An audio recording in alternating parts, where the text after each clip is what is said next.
Pemirsa, selamat berjumpa lagi pemirsa. Kita berjumpa lagi dalam berita Curup terkini.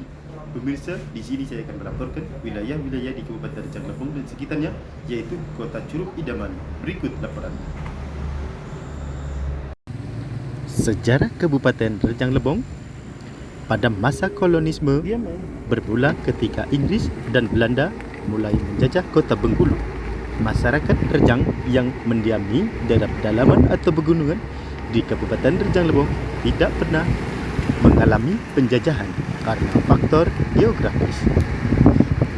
Kabupaten Rejang Lebong dulunya adalah gabungan dari Provinsi Sumatera Selatan.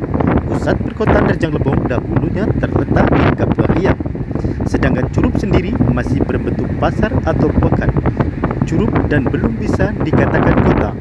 Sebelah Kesultanan Palembang jatuh di tangan Belanda pada tahun 1 Juli 1821 tidak membuat wilayah Depati dan 4 tunduk terhadap Belanda.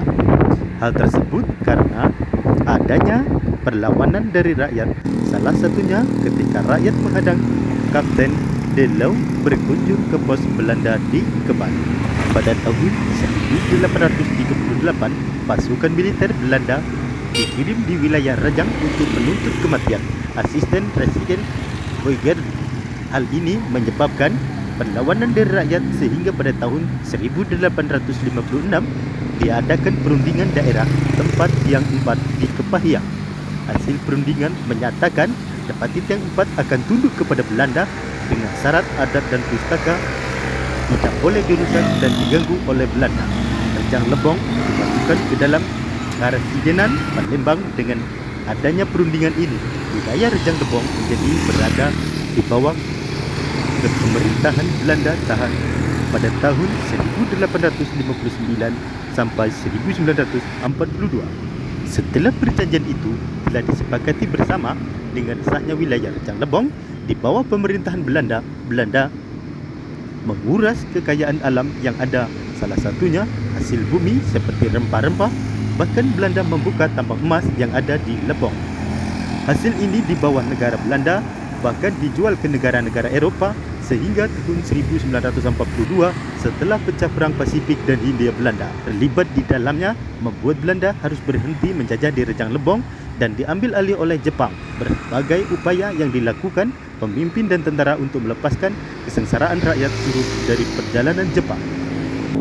Dan kini Curup telah menjadi Curup Kota Idaman dan menjadi tempat wisata alam bagi pengunjung dari luar kota. Sejumlah bangunan-bangunan sudah mulai terlihat di kota ini dan keramaian pun semakin besar. Selain berpenghasilan kopi, di Curup juga berpenghasilan palawija sayuran, juga penghasil gula merah. Dan tak heran, di sepanjang jalan kita masih bisa melihat banyaknya pohon aren atau pohon enau. Demikian laporan kami, kembali ke studio. Berita tadi sekaligus menutup perjumpaan kita kali ini. Sampai jumpa dan salam.